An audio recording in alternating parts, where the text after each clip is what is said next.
ลมหนาวช่วยเข้ามาพัดพาให้เปลี่ยวใจมา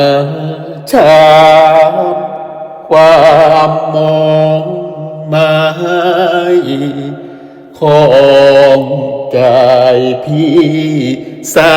วตรมรอคู่เคยชม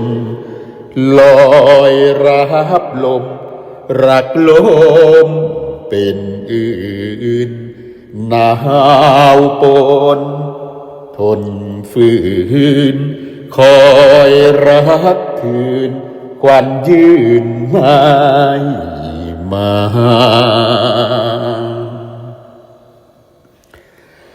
ลมหนาวยังคร่ำคร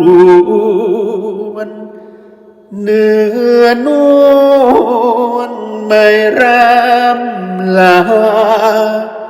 ไปไม่เคยรู้ว่าหนาวมาพี่อาวรณ์หนาวอกสะท้อนยามหนาวนอนร้าวร้อนดวงแดดแสนเปลี่ยวใจแท้คนเลี้ยวแลเห็นใจไม่มีใจพี่แทบจะดับลงร้อนทูบังอ่อนใหญ่ไม่เห็นใจพี่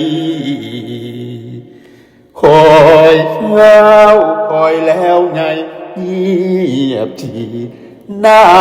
วนักปีนี้ไม่มีเงาเจ้ามาหนาวอีกทีเห็นที่จะบ้าอุราหนาวเหมือนคนเป็นไข้หนาวหัวใจหนาวกายจำทนผ้าห่มท่วมทนยังหนาวจนเหมือนคนหนาวในฝากเสียงเพลงที่ดังน้องฟังสะกิดใจครูนหานวลชีดไกลควันใจเจ้าจงฟังพี่อยู่ข้างหลังคอยน้องนางเนื้อนวลกลับคืนเฝ้าก่อไฟฟืนคอยควันยืนน้องคืนบ้านเรา